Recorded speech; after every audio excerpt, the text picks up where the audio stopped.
tay khác cưới rồi giờ không cưới chứ.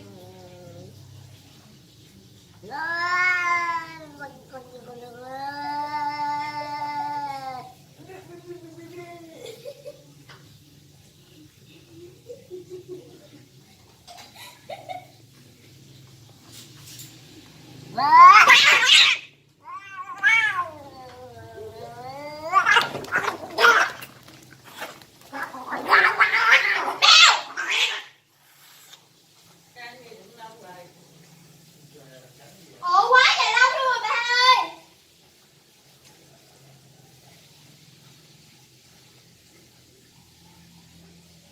Cắn mèo bắt chết đấy. Không, mèo đâu chết bây giờ. Nó quá trời lâu luôn bà ơi.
Hãy subscribe cho kênh Ghiền Mì Gõ để không bỏ lỡ những video